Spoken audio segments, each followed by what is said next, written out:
Hello, everyone. Welcome to my daily brief on the economy. Today, I'm going to be talking about something that is important to you and I. Today, the National Bureau of Statistics, that's the department in the government that publishes government official data, published a string of data today, and the most important one was the inflation numbers. So, inflation for the month of August was 13.22%, and that's like the highest in 29 months, if I'm not mistaken. That's almost 2.5 years. The last time we saw this kind of inflation rate was in 2017, I think. Right, and food inflation, which is also a component of inflation rate, was also 16%. That rose to 16%, and food inflation has basically been the challenge that we've been having with our inflation numbers because it's been on a steady rise. So, two bad news: food inflation 16%, inflation rate 13.22%. It's always important to relate things like this with history, or put some context to this. You've always thought that Nigeria and most countries need single-digit inflation, because with single-digit inflation, then things like interest rates is lower, and then of course your purchasing power, that's the value of the money that you keep, is also stronger. But with the kind of inflation rate that we're seeing, it appears that our savings, the purchasing power of the naira, is basically eroding, and you tend to wonder whether it makes a lot of sense to hold naira these days because of the kind of inflation rate that we're seeing. Another context, of course, is the last time we saw single-digit inflation rate, particularly for food inflation, right, was April 2015 or thereabout. That's the last time that we saw food inflation, but at single digits. Since then, it's really been double digits. It actually went as high as 20% in 2017, sometime in 2017, before it started trending back down. So why is this important, and why does this really concern you? And let's start with food inflation. So food inflation is basically measures the prices of food, staple food that Nigerians eat on a daily basis, and we all know that the price of yam today is not what it was a year ago, 2 years ago. The price of rice is not what it was a year ago, 2 years ago. Everything has basically just shot up, and it's not like your salaries have gone up or your income has gone up. It's your income probably hasn't gone up as much as the cost of food. So cost of food is skyrocketed, and that basically has affected inflation rate, and that's what you're seeing reflected in inflation rate today. Why is it happening like that? A number of reasons, several factors determine food inflation rate. But if you listen to some critics, they will tell you that it's the some of the policies of the government, and they cite policies like for import substitution. The government wants us to eat more of what we grow, right? And the government also wants to stop smuggling of food into the country, and so that our local farmers can have their farming products sold, and then they can increase their productivity. We've always said that we import too many things in Nigeria, so why do we import everything? Why do we even import food that we can grow here? And the government has said, okay, so if that's what we want to do, then let us stop people from importing food.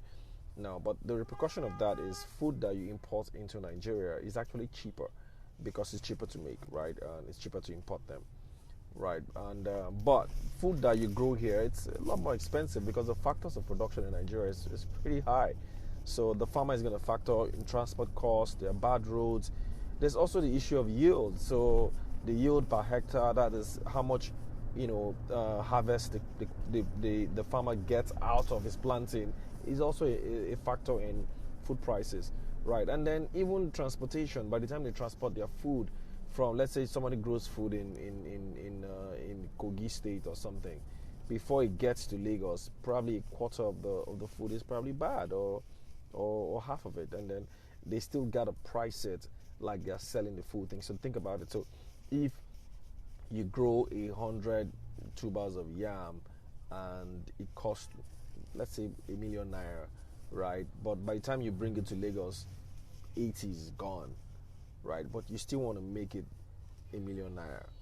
Okay, so what do? You still do a million naira divided by 80. That's basically it. That's what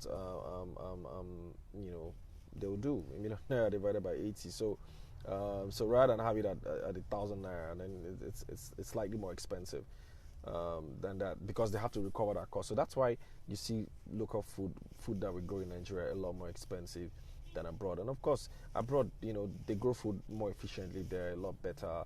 Even with the transport cost of bringing it down here, it's just always cheaper. But the problem with that as well is you don't create jobs in Nigeria. You don't have, of course, there's this foreign exchange issue as well because you're importing a lot of stuff, and then Nigeria starts to become a dumping ground, right? So it's like a chicken and egg. Which one are we going to do first? If you decide to, grow what you eat, it's going to take time before we get to a level of efficiency where you can see food prices, start to stabilize and then they're cheaper. Long term, it has an advantages, but it's not a silver bullet, meaning that things could change. It could be that maybe, if the government doesn't provide the factors of production like that I mentioned before, like maybe ensure that there's good roads, ensure that the farmer's yield to hectare is a lot better, yield per hectare rather is a lot, higher than it currently is today. Ensure that the farmers don't also incur a lot of cost, borrowing cost, and then also give them access to fertilizers and seeds so that they can have a lot more robust harvesting. So there are a lot of things that the government is, and then I also hope that there's no flood and there's no insecurity. There's also a lot of insecurity as well across the country, and insecurity also damages farming. So there's a lot of work the government needs to do to ensure that farmers also produce food and sell to us at a cheaper rate. But without that, this so-called grow what you eat policy is just going to fail. And if it doesn't fail, it's just going to keep getting expensive, and you and I will keep subsidizing it. In fact, I remember I used subsidizing in one of my sessions, but you can also subsidize yourself because if you're paying for someone's losses, you're basically subsidizing that person's business. That's what you're doing indirectly. So you're subsidizing, hoping that at some point in the future they're going to get efficient. But how many of us can keep doing this? So that really is the challenge, and that's why you're seeing food inflation go up, and it's likely going to go up some more. I remember I talked about electricity prices that's gone up, fuel prices have gone up, exchange rate has been devalued. All this hasn't been factored yet into the inflation numbers. The inflation numbers you've just seen is August. By the time that is factored in, I'm afraid we might be seeing 17, 18%. Does this affect you? It does. I already mentioned food. Something else is your borrowing cost. Even though interest rates in the amount you save in the banks now is a lot lower, it's about 2-3% or thereabout. Interest rates are still high, and banks are always going to want to charge the interest rate above inflation rate. So we're not going to see interest rate go down as much as we expect because inflation rate is at 13.2%. So no bank is going to borrow you at less than 13%, except it's a concessionary funding. Maybe it's funding from CBN or World Bank or something like that. But aside that, you're not going to see that happen. And then what else? Your money, your savings. Think about it. Your savings in the bank keeps getting eroded by inflation. So the 1,000 naira you had last year is a lot better than what you have this year because the 1,000 naira this year is 13% lower in value than what it was last year. That's basically what inflation means. So it's not good times for us in Nigeria. I don't want to peddle bad news, but I think I already broke it down. All we just need is to have a government that can, if you want all this, made in Nigeria stuff, it's fine, we don't mind, but Nigerians can't subsidize forever, right? You've got to be able to bring these prices down and make it cheaper, produce it better so that we don't have to pay for all those losses. It takes a lot of work. I mean, it's easier said than done, but I think it can be done, all right?